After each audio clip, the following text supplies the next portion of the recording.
Hey guys, welcome back to our YouTube channel. तो आज हम देख रहे हैं फ्लैश के सीजन 1 का एपिसोड 15, जिसकी शुरुआत 1 साल पहले की क्लिप के साथ होती है, जब मार्डन ब्रदर्स डिटेक्टिव जॉय को चकमा देकर प्लेन से भाग निकले थे। पर उसी दिन सेंट्रल सिटी में पार्टिकल एक्सीलरेटर के एक्सप्लोजन से निकली वेव से मार्डन ब्रदर्स का प्लेन क्रैश हो जाता है। जिसके बाद के एपिसोड फर्स्ट में हमने क्लाइड मार्डन को देखा था, जो कि एक मेटा ह्यूमन बन चुका था और बैरी को मारने ही वाला होता है कि डिटेक्टिव जॉय क्लाइड मार्डन का इनकाउंटर कर देता है, जिससे कि क्लाइड मार्डन वहीं पे मारा जाता है। और अब कहानी प्रेजेंट में आती है, जब हम देखते हैं बैरी लिंडा को अपनी फेवरेट जगह पे ले जाता है, जहां बचपन से वो आयरिस के साथ आया करता था।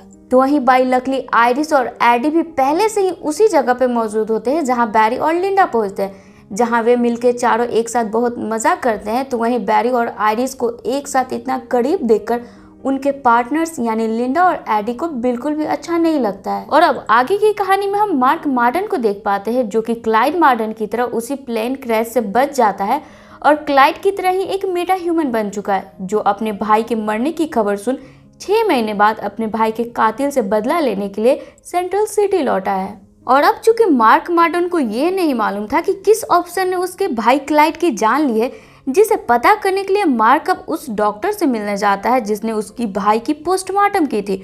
और वहां जाकर ऑफिसर का नाम पूछता है, जिस पर डॉक्टर उसे कोई भी जानकारी देने से मना कर देता है, जिस पर गुस्साया मार्क मार्डन उस डॉक्टर पर बर्फ का गोला बनाकर उस पर अटैक करता है। तो ही अब आगे हम डॉक्टर हैरिसन और सिस्को को स्टार लैब में देख पाते हैं, जहां दोनों साथ में बैठकर एक मूवी देख रहे होते हैं कि तभी सिस्को के सिस्टम में सेंट्रल सिटी में हुए मर्डर की वार्निंग अलार्म बजती है। तो इस बात की खबर एडी को भी मिलती है, जिसके बाद बैरी और एडी अपनी पार्टनर्स को अलविदा बोलकर घटना स्थल पर पहुंचते हैं और साथ ही डिटेक्टिव जॉय भी कैप्टन के साथ पहुंचता है। तो वहीं हम देखते हैं रास्ते में बैरी को ऐसा लगता है जैसे कि उसका हमशक्ल भी उसके साथ दौड़ रहा है, जिसे देखकर दंग होकर बैरी वहीं रुक जाता है। जिसके बाद की चीजें नॉर्मल हो जाती है और वहां कोई भी बैरी का हमशक्ल नहीं होता है। तो फ्रेंड्स, अब इस सीन को आप याद रखिएगा, क्योंकि इस वाले सीन को हम वापस से देखने वाले हैं। तो अब चूंकि बैरी समझ नहीं पाया कि आखिर वहां हुआ क्या, वो उसे इग्नोर करता हुआ हॉस्पिटल पहुंचता है, जहां हम देखते हैं कॉर्नर में डॉक्टर की लाश पड़ी है, जिस पर डिटेक्टिव जॉय बैरी से पूछता है, क्या लगता है तुम्हें किसने किया होगा। जहां बैरी को डॉक्टर के डेड बॉडी के पास बर्फ के टुकड़े मिलते हैं और वे आज कुछ सोच ही पाते हैं कि तभी एडी को वहां एक मौजूद टेप रिकॉर्डर मिलता है, जिसे सुनने के बाद अब हम व्यूअर्स को पता चलता है डॉक्टर ने अपने आखिरी वक्त में मार्क मार्डन को उसके भाई के कातिल का नाम यानी डिटेक्टिव जॉय की नाम बता दी थी। जिस पर मार्क बोलता है इसकी कीमत तो अब डिटेक्टिव जॉय को चुकाना ही पड़ेगा।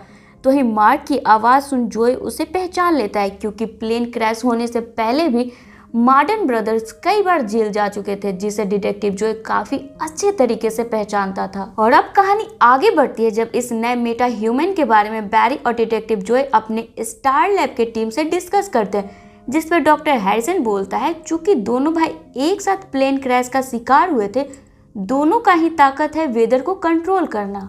पर बैरी, जैसा तुम बता रहे हो, मार्क ने हॉस्पिटल के अंदर वाले कमरे में वेदर को कंट्रोल किया और डॉक्टर की बर्फ के गोले से जान ली। ऐसा लगता है जैसे मार्क मार्डन अपने भाई क्लाइड मार्डन से ज्यादा ताकतवर है, तो इस बार तुम्हें ज्यादा सावधान रहने की जरूरत है। तो वहीं अब आगे डिस्कशन खत्म कर सभी के जाने के बाद बैरी डॉक्टर हैरिसन से कल रात वाली बात के बारे में बताता है कि उसे ऐसा लगा था जैसे उसने अपने हमशक्ल को देखा है, जो उसी के साथ दौड़ रहा था। जिस पर डॉक्टर हैरिसन पहले तो खुश हो जाता है, जैसे कि शायद डॉक्टर हैरिसन को पता थी कि आखिर बैरी के साथ क्या हुआ है।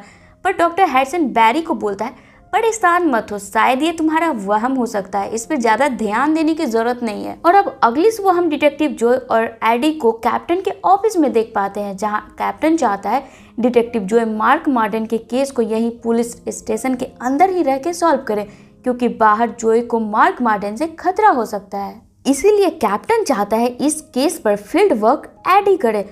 तो ही आयरिस भी अपने पिता जॉय और बॉयफ्रेंड एडी से मिलने पुलिस स्टेशन आती है, जिसे देखकर जॉय बैरी और एडी को बोलता है इस केस के बारे में आयरिस को बिल्कुल भी पता नहीं चलना चाहिए। तो ही अब हम एडी को देख पाते हैं, जो आयरिस से नाराज है, जिस पर आयरिस एडी से नाराज होने की वजह पूछती है। तो एडी बोलता है मुझे तुम्हारा और बैरी का नजदीक आना बिल्कुल पसंद नहीं है, मुझे मालूम है कि तुम दोनों बचपन से ही दोस्त हो, पर अब मैं चाहता हूँ कि तुम उससे दूर रहो। जिसे सुन हम देखते हैं आइरिस उदास हो जाती है और हम व्यूअर्स को ऐसा लगता है जैसे आइरिस भी अब धीरे धीरे बैरी को दोस्त से बढ़कर मानने लगी है। तो वहीं दूसरी तरफ बैरी भी डिटेक्टिव जॉय से बोलता है, मुझे कुछ दिनों से ऐसा लग रहा है जैसे कि मैं आइरिस के लिए जो महसूस करता हूँ वही आइरिस भी मेरे लिए महसूस करती है। और तभी हम मार्क मार्डन को देख पाते हैं जो कि डिटेक्टिव जॉय और बैरी की गाड़ी का पीछा कर रहा है और वेदर को कंट्रोल कर बैरी और डिटेक्टिव जॉय की गाड़ी पर बिजली गिराता है, जिससे कि गाड़ी विस्फोट होने वाली होती है कि तभी बैरी वहां अपने सुपर स्पीड से जॉय को बचाते हुए गाड़ी से बाहर निकल जाता है और उनकी कार वहीं ब्लास्ट कर जाती है, जिसका पता चलते ही कैप्टन डिटेक्टिव जॉय को स्ट्रिक्टली ऑर्डर देता है कि अब वो पुलिस स्टेशन से बाहर नहीं निकलेगा। तो दूसरी तरफ आइरिस के ऑफिस में मासूम आइरिस को डॉक्टर स्टैग की तस्वीरें दिखाते हुए बोलता है, ये 6 महीने पहले से गायब है और एक गुप्त सूत्र से हमें पता चला है डॉक्टर हैरिसन को उसी रात स्टैग इंडस्ट्री के बाहर देखा गया था जिस रात से अचानक डॉक्टर स्टैग गायब हो गया था। मैं चाहता हूँ आइरिस तुम अपने दोस्तों से डॉक्टर हैरिसन की सारी जानकारी पता करो। तो वहीं आइरिस की नज़र लिंडा पर पड़ती है, जिसे देखकर आइरिस लिंडा से कल रात के लिए माफ़ी मांगती है। मुझे लगता है मैंने तुम्हारी डेट खराब कर दी, आइंदा से ध्यान रखूंगी। जिस पर लिंडा बोलती है, तुमने तो सिर्फ बैरी के बारे में बताया था कि वो तुम्हें चाहता है, पर कल रात तो मुझे ऐसा लगा कि तुम भी बैरी को उतना ही चाहती हो। और अब कहानी आगे बढ़ती है जब आइरिस कॉल करके बैरी को कैफे में मिलने बुलाती है और बैरी को बताती है, मेरे कलीग ने डॉक्टर हैरिसन के बारे में जानकारियां इकट्ठा करने बोला है। उसे लगता है शहर में फ्लैश और फायरमैन के आने से लेकर डॉक्टर स्टैग के गायब होने तक में डॉक्टर हैरिसन का हाथ है। बैरी, तुम तो डॉक्टर हैरिसन को अच्छी तरीके से जानते हो, तो तुम्हें क्या लगता है? जिस पर बैरी आइरिस से बोलता है, डॉक्टर हैरिसन एक बहुत ही बेहतरीन इंसान है। अगर तुम अपने पेपर के चटपटे न्यूज के लिए मुझसे कुछ जानने आई हो तो माफ करना आइरिस, मैं इसमें तुम्हारी कोई भी मदद नहीं कर सकता। और अब आगे की कहानी में हम स्टार लाइव में देख पाते हैं जब सिस्को एक डिवाइस बनाता है जिससे कि मार्क मार्डन को कंट्रोल किया जा सकता है। तो वहीं बैरी अपने दोस्त कैथलीन और सिस्को से बोलता है, पता नहीं ये आइरिस को क्या हो गया है, डॉक्टर हैरिसन के बारे में उल्टे सीधे सवाल पूछ रही थी, पर मैंने उसे बता दिया कि डॉक्टर हैरिसन पे हम शक बिल्कुल भी नहीं कर सकते। जिस पर कैथरीन भी बोलती है, हाँ तुमने सही किया। तो ही अब बैरी के मुंह से भी यही बात सुन सिस्को सोचने पर मजबूर हो जाता है कि क्या उसे भी डिटेक्टिव जॉय की बात सुनकर डॉक्टर हैरिसन पे नजर रखनी चाहिए। और इन्हीं बातों को सोचते हुए सिस्को अपने द्वारा बनाए डिवाइस जिसे कि मार्क को कंट्रोल किया जा सकता है उसे लेकर पुलिस स्टेशन जाता है और डिटेक्टिव जॉय को वो डिवाइस देकर वापस लौट रहा होता है कि तभी सिस्को की नज़र मार्क मार्डन पे पड़ती है जो पुलिस स्टेशन के अंदर खुलेआम प्रवेश कर जाता है। जिसे देखते ही सिस्को बैरी को कॉल लगाता है। तो ही अब पुलिस स्टेशन के अंदर मार्क जॉय पे बिजली से अटैक करता है, पर वहाँ जॉय को बचाते हुए कैप्टन खुद बिजली के झटके का शिकार बन जाता है और तभी बैरी फ्लैश बनकर पुलिस स्टेशन पहुँचता है और सिस्को द्वारा बनाए डिवाइस से वेदर को कंट्रोल कर लेता है, जिसे देख करके मार्क मार्डन वहाँ से भाग निकलता है। अब आगे की कहानी में हम कैथलीन और सिस्को को देख पाते हैं जहां सिस्को कैथलीन से बोलता है, क्या तुम्हें भी ऐसा लगता है कि हमें डॉक्टर हैरिसन पे नजर रखनी चाहिए? पता नहीं इस बात में कितनी सच्चाई है कैथलीन, पर क्या कल तुम डॉक्टर हैरिसन को कुछ घंटों तक स्टार लैब से बाहर रख सकती हो? जिस पर कैथलीन ना चाहते हुए भी सिर्फ सिस्को के सेटिस्फेक्शन के लिए डॉक्टर हैरिसन को स्टार लैब से दूर रखने के लिए तैयार हो जाती है। तो वहीं अब हम हॉस्पिटल में बैरी, जॉय और कैप्टन के बॉयफ्रेंड को देख पाते हैं जहां डॉक्टर से जॉय को पता चलता है शायद अब कैप्टन कभी नहीं चल पाएगा। जिस पर गुस्साया डिटेक्टिव जॉय डिसाइड करता है कि अब वो खुद के लिए किसी और का नुकसान नहीं होने देगा।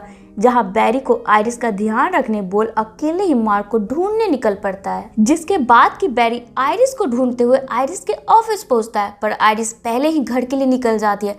जहां बैरी की मुलाकात आइरिस के कलीग मासन से होती है। जिस पर बैरी मासन से बोलता है, तो तुम वही हो ना जिसने आइरिस के दिमाग में डॉक्टर हैरिसन के लिए संदेह पैदा किया है। जिस पर मासन बैरी को बताता है, मेरे पास डॉक्टर हैरिसन के खिलाफ सारी ठोस सबूत है, अगर देखना चाहो तो आने वाले रविवार को अखबार जरूर पढ़ना। तुम्हारे साथ साथ पूरे सेंट्रल सिटी को डॉक्टर हैरिसन की सच्चाई मालूम पड़ जाएगी। अब आगे हम डिटेक्टिव जॉय को देख पाते हैं जो मार्क के पुराने अड्डे पर उसे ढूंढने पहुंचा है, पर वहाँ एडी भी जॉय का पीछा करते हुए पहुंच जाता है और जॉय के साथ रहने की जिद करता है। फिर वे साथ में मार्क को ढूंढते हैं जहां मार्क उन्हें चकमा देते हुए एडी के सामने ही डिटेक्टिव जोय को वहां से उठा ले जाता है। तो वहीं अब पुलिस स्टेशन में हम एडी को देख पाते हैं जो डिटेक्टिव जोय की गायब होने की खबर देते हुए अपने पूरे फोर्स को जोय को ढूंढने की ऑर्डर देता है। तो वहीं दूसरी तरफ जब जोय की आंख खुलती है वो खुद को घायल एक सीप पर पाता है, जहां मार्क आयरिस को कॉल कर बोलता है अगर जोय को जिंदा देखना चाहती हो तो पुलिस को बिना इन्फॉर्म किए मेरे बताए एड्रेस पे पहुंचो। और अब कहानी आगे बढ़ती है जब कैथलीन को हम देख पाते हैं जो सिस्को द्वारा बनाए प्लान के मुताबिक डॉक्टर हैरिसन को अपने साथ कैफे में बिजी रखती है।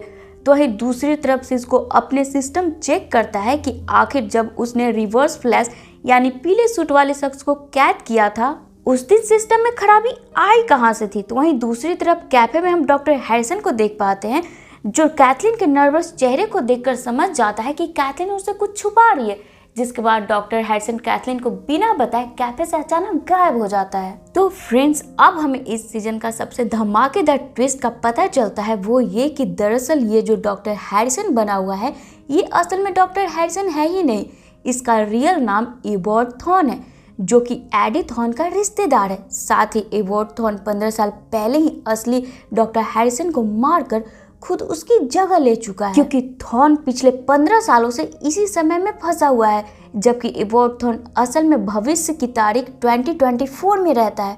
और चूंकि उसे अपने वक्त में वापस जाना था उसके लिए सबसे पहले एबॉर्ड ने स्टार लैब पर कब्जा की, फिर वहां जानबूझकर पार्टिकल एक्सीलरेटर वाली एक्सप्लोजन करवाई ताकि वो उससे बैरी को फ्लैश बना सके और फ्लैश की काइनेटिक एनर्जी के जरिए वापस अपने समय में लौट पाए। और रही बात पीले सूट की तो वो भी डॉक्टर हैरिसन यानी एबॉर्ड थॉर्न का प्रतिबिंब ही है जो उसके स्पीड से निकली ऊर्जा से बनी है। और 15 साल पहले रिवर्स फ्लैश नोरा को नहीं बल्कि छोटे बैरी को मारने गया था, जहां गलती से नोरा मारी गई। और अब इतना कुछ सिस्को को बताने के बाद एबॉर्ड थॉर्न यानी कि डॉक्टर हैरिसन सिस्को को वही मार देता है। तो फ्रेंड्स आगे की स्टोरी में आप कंफ्यूज ना हो इसलिए अभी भी हम एबॉर्ड थॉर्न को डॉक्टर हैरिसन के नाम से ही बुलाएंगे। और अब कहानी आगे बढ़ती है जहां हम बैरी और आयरिस को देख पाते हैं जो डिटेक्टिव जोय को बचाने एक साथ पहुंचते हैं, जहां सामने खतरा देखकर बैरी आयरिस को वहां से भागने बोलता है, जिस पर आयरिस बैरी को बताती है ये बहुत अजीब है बैरी, पर मुझे लगता है मैं भी तुमसे बेहद प्यार करती हूँ, जहां आयरिस और बैरी एक दूसरे को किस करते हैं। फिर आयरिस वहां से निकल जाती है, जिसके बाद की बैरी की नजर मार्क पर पड़ती है जो समुद्र के लहरों को कंट्रोल करते हुए शहर में सुनामी लाने की कोशिश कर रहा है, जिस पर बैरी कैथलीन को कॉल करके इससे बचने का तरीका पूछता है, जहां कैथलीन के अनुसार बैरी को अपने फुल सुपर स्पीड से एक हवा की दीवार बनानी होगी, जिससे कि समुद्र से आ रही लहरें उसी दीवार तक सीमित हो पाएंगी और साथ ही शहर तक आ रहे सुनामी भी वहीं रुक जाएगी।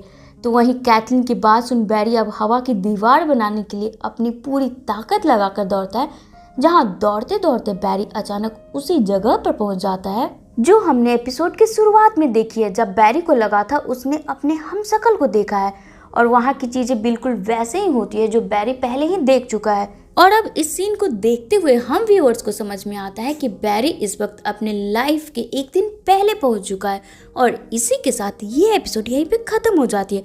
तो फ्रेंड्स अगर आप इसके आगे के एपिसोड को देखना चाहते हो तो कमेंट बॉक्स में नेक्स्ट लिखना बिल्कुल ना भूलें।